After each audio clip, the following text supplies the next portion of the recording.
suivante et puis après on lancera le débat. Thank you, Pascal, and good afternoon to everybody. It's a difficult task for me after such a kind of presentation, very absolutely excellent from Nicholas, please. And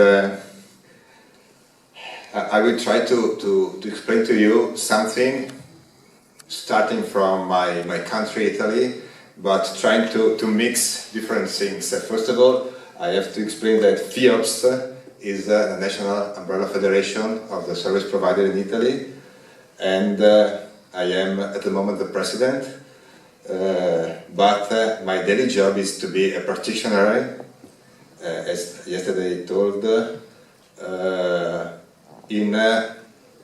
for the most part of my job in a staircase institution. So probably I'm not the best person to talk about housing first, but I will try also mixing another side of my biographies, that is the culture from a person from a southern country in Europe. So there was a lot of intervention from people from northern countries or USA. So I will try also to take my culture as a starting point. So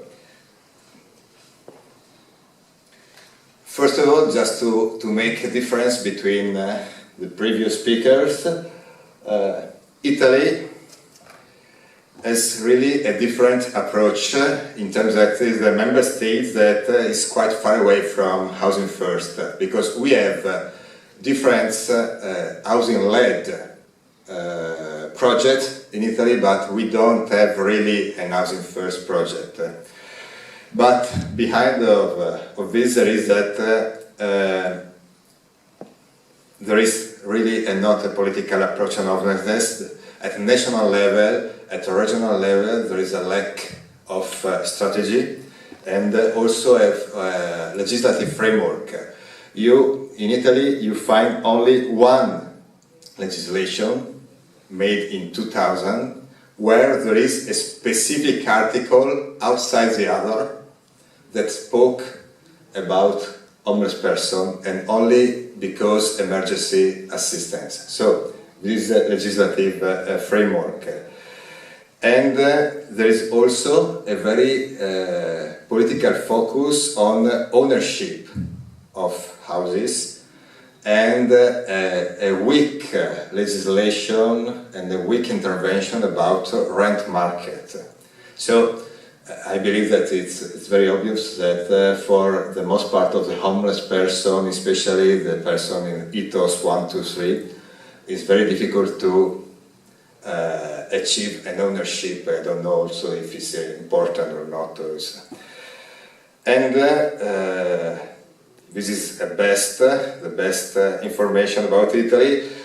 Finally, we had a national data collection about services and about the profile, the number of homeless people already, always about the first categories of ethos. What we means in concrete, that also for the service provider, we are talking about the most part of them are, I say, let's say, old-fashioned culture. It's not offensive, it's just a reality. Very focused on roof repairs and roofness. More focused in inputs, how many showers, how many meals, how many beds, and so on. With a lot of institutions, the most part, me and my association, for instance, that work on staircase approach, and the staircase approach is, for the most part of Italy, a very innovative approach. Could be strange, but this is the reality. And of course there is, because no legislation, because old-fashioned culture, there is a weak intervention to prevent eviction and to maintain home. This what means in concrete that there are a lot of families under eviction but not evicted. Every 6 months or 1 year, the national government makes a sort of new legislation that say that, okay, another 6 months, another year without being evicted. And I don't know how many years, is 10 or 15 years or 20 years that this is the legislation about eviction. So I don't be boring for you about the Italian situation, but just to have a vision about. So, speaking about housing first, it's very important because it's something new, not obviously accepted in principle, but very new for us. That because, first of all, put on the table concrete and measurable political object. I mean, we can debate if homelessness is or not a problem, if staircase approach is not good or bad, and so on. But talking about housing and rehousing people is a way to, first of all, open a debate, and second, a debate about concrete object. Number of people, number of houses, profile of people, quantity of houses, and so on.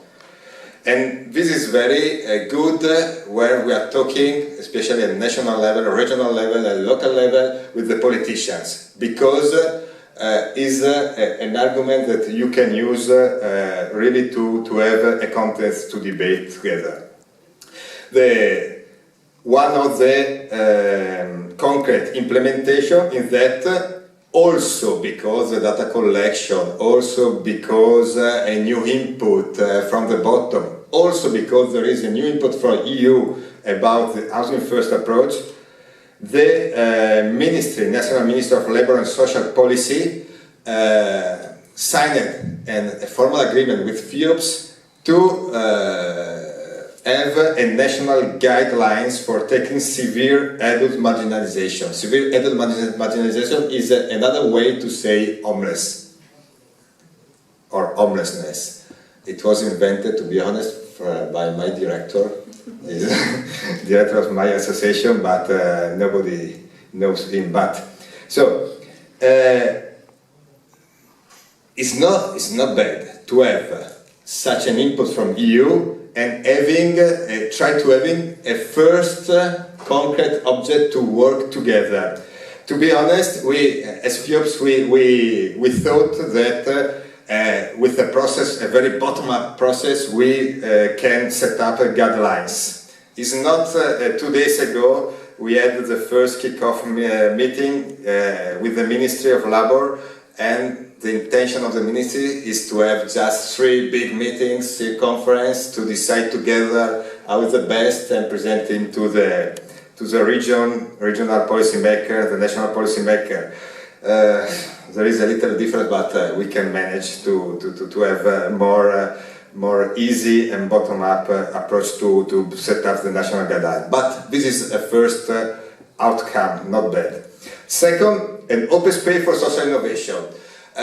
Because the culture is quite old, it's very important that we have a concrete object to debate also in terms of operational.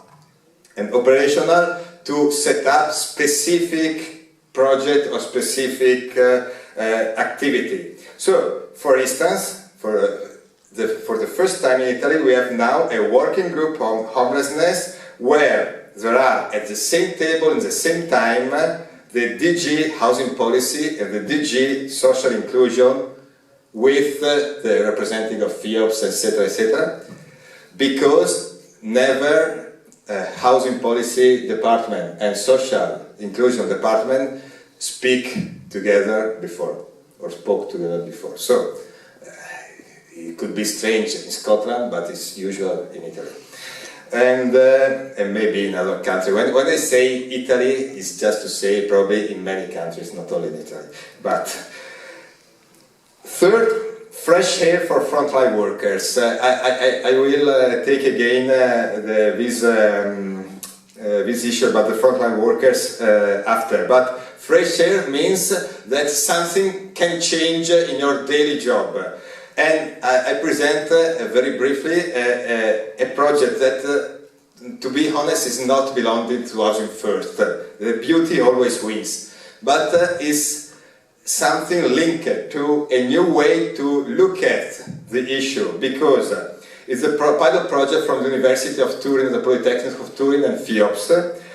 It's a project where anthropologists and architecture together work with users, workers, directors and other stakeholders in the institution service provider for homeless people to make more beauty, make more agreeable, make more available for everybody, the rooms, the bedrooms, the day center and so on. Because, I don't know in another country, but in our country, in my country, in Italy, it's very, you always can talk with people that say, we have to have a small room with uncomfortable bed, with a short time, because if these people stay for long, stay easy, they don't live, and so on and so on. But it's very common, and also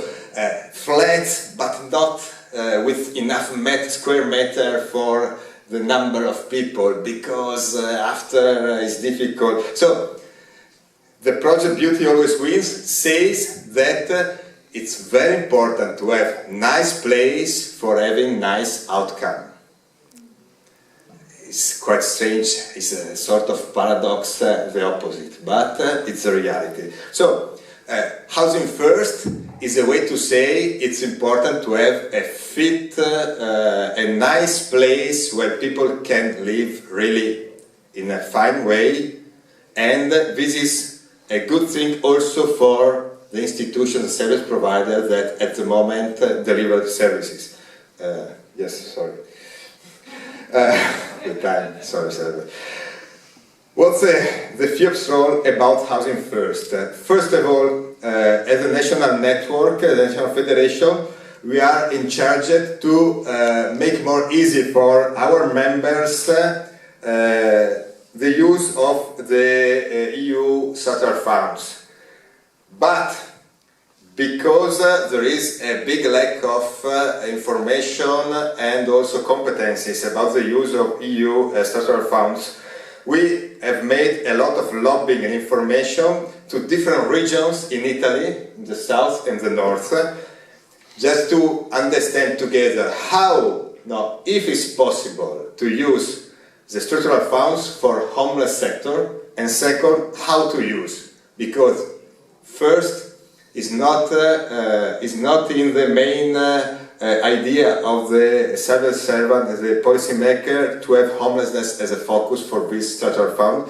Second, it's very difficult, there is no competence how to use. So we have also a lot of training with Formats. Formats is the public agency for civil servants in Brussels, with the help, the important help of FEANZA, the help of people from the European Commission, how to use. But we need more.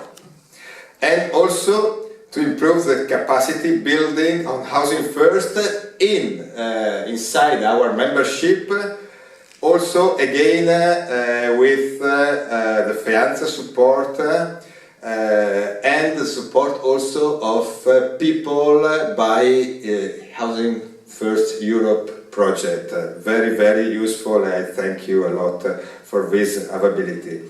And also, of course, we try to promote project in local area, and also to have a partnership between municipalities. For instance, Lucca and Rimini, they are attending this meeting too, are two cities that are decided to be a sort of twinning about homelessness and about how have good services for homeless people, starting from the theme of housing. Of course, there is a role of EU to improve housing first at national level. I wrote only 4 different suggestions, but there are more. Volker this morning told about a multi-found from EU because the complexity of homelessness.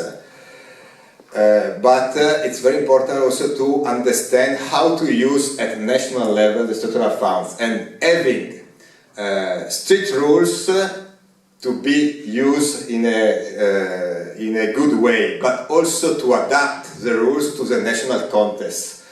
Scotland is different from Italy, Greece is different from, and so on and so on. I'm not expert, but it's just to put on the table the issue. One very important issue is to be the use of the funding outside the fiscal compact, because of course there is a co-financing part that each region, its local authority have to give to the funds to have such a kind of help from Europe. But it's really now a concrete excuse not for using the European structural funds, because the austerity, because the economic crisis. So if you don't can use other money outside the fiscal compact, it's very impossible to use structural funds in Italy. I don't think only in Italy. Of course, to have a clear focus on homeless people as target group, because without having a clear definition, it's very difficult to understand that such a group of people is really deserved to have this kind of European structural fund, and of course to support training for the practitioners. Sorry, my English is horrible. Now, some little question about housing first, just to reflect in a few minutes. Sorry. First of all, deinstitutionalization. I don't know in your countries, but one of the risks that there is inside this process is to have a process from large institution to small institution, but always institution, but again institution. I mean, in Italy, in the 80s, there was a fantastic legislation about mental health. But the outcomes is that we have now a lot of people in very nice community, very nice flats, but they are small institutions. The same happens now. We have to close the psychiatric jail. But what's happened? What's happening? That from one institution, the people are divided in 6 or 10 small institutions. It's the same model. So it's very important that all Europe help us and help together not to having such a kind of... and this is very important, of course, to have a link with the community, because local community, more link with the local community, less institutionalized you are. Second, the theme of power in terms of charity institution, especially charity institution, resistance a lot to have this kind of shift to housing first, because they need clients, needs number of clients, very visible number of clients, very visible number of clients to sell to the people that give money for charity. And is the theme of power, because more clients you have, and visible clients, more powerful you are. And charity means not only Catholic or Christians, it means only left-oriented, everything. But also it's very difficult in terms of power for the social service structure, the public social service structure, because more flexible you are, less protected you are. More flexible you deliver your services, less protected you are by protocol, by agreement, by formal procedure. I can or I cannot, is my duty or not. what is the right services, what is the limits, it's a nightmare. Just to give you another side of my biography, I'm also alderman and vice mayor in my small village, and the debate with the social worker in my village, especially around my village, is absolutely a nightmare sometimes. Because what's the best I have or I cannot. But also the frontline workers. I told before about the beauty always win.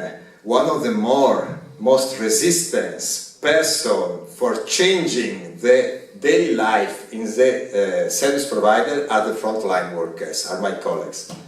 Because it's always, is again a theme about power, it's again a theme about stability. I know what I am, what I do, if I have to change, if I have to shift, I don't know. Another limit is a challenge. I'm not very agree with harm reduction, and consumer choice are really the best way to guarantee rights and quality of life. I mean that if you are still focused on drinking, for instance, it's not very easy to be active citizen.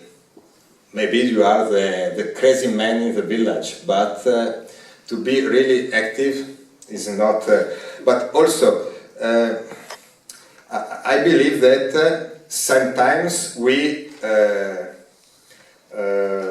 have to be focused, especially in how is the best way to having access and use the right.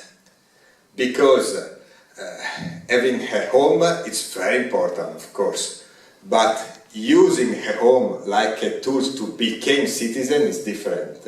And it's not very easy from a long-term homeless people, and at the moment it's not very easy also for a common citizen to really exercise, making an exercise of his proper rights. So this is a key challenge because it's very linked to institutionalization and deinstitutionalization.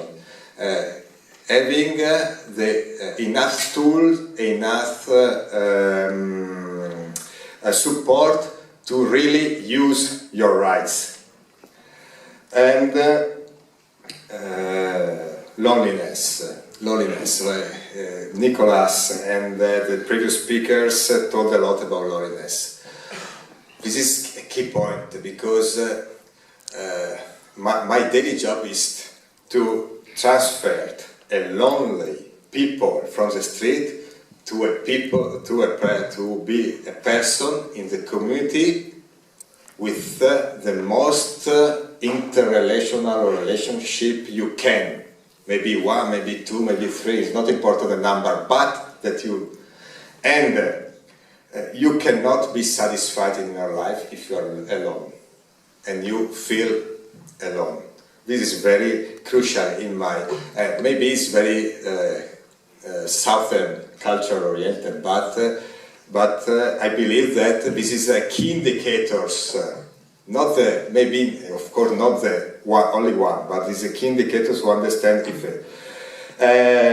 in terms of context, of course, we have because the austerity, and not only the austerity, we have a lot of missing, lack of budgetary resource and human resource and so on. And so it's not very easy to understand how to use housing first without resources. But there is another side of this. I believe that in many of the presentations, many of the projects, the professional services are the key services. And I believe that at the moment, in Italy for instance, it's absolutely you don't think that in the next future you can have more professional services with the actual and the future resources in terms of economical resources.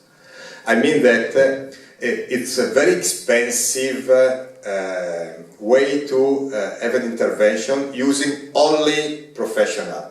There is a part for professional, there is a part that that need to come from the community, the local community. I mean that, sorry, I finished. It means that everything to the professional doesn't mean effectiveness. Everything from the local community is impossible because there are needs that needs professional support, but we need a mix and we need a legislation that allows this kind. And of course we have a few houses, a lot of homes empty, but a few houses, social housing available. And of course, the last one, but of course Housing First is an opportunity to better use of scarce human and financial resources, because I don't think that we need new money, but reallocation of money. Is an input to measure cost-benefit, because in Italy and the south of Europe everything is good in terms of values, but in terms of cost of benefits we don't have enough indicators, benchmark and outcomes. And shift to community-based services, I like a lot, you know. Promoting social capital empowerment of local community. Having a problem inside, or a problem that can produce crisis in the local community, can be a way to try to understand together how to solve the problem. So this is an improvement of social capital, and of course it's also a rethinking about our social economic model. It means I'm not idealistic, I'm not an old-fashioned, but I think that homelessness and the lack of housing is a clear indicator that something doesn't run fine. So, how to rethink using small, because we are talking about a very small part of population, but starting from the bottom and starting from the laterals, from the side, we can rethink about our entirely model. Thank you and for your patience.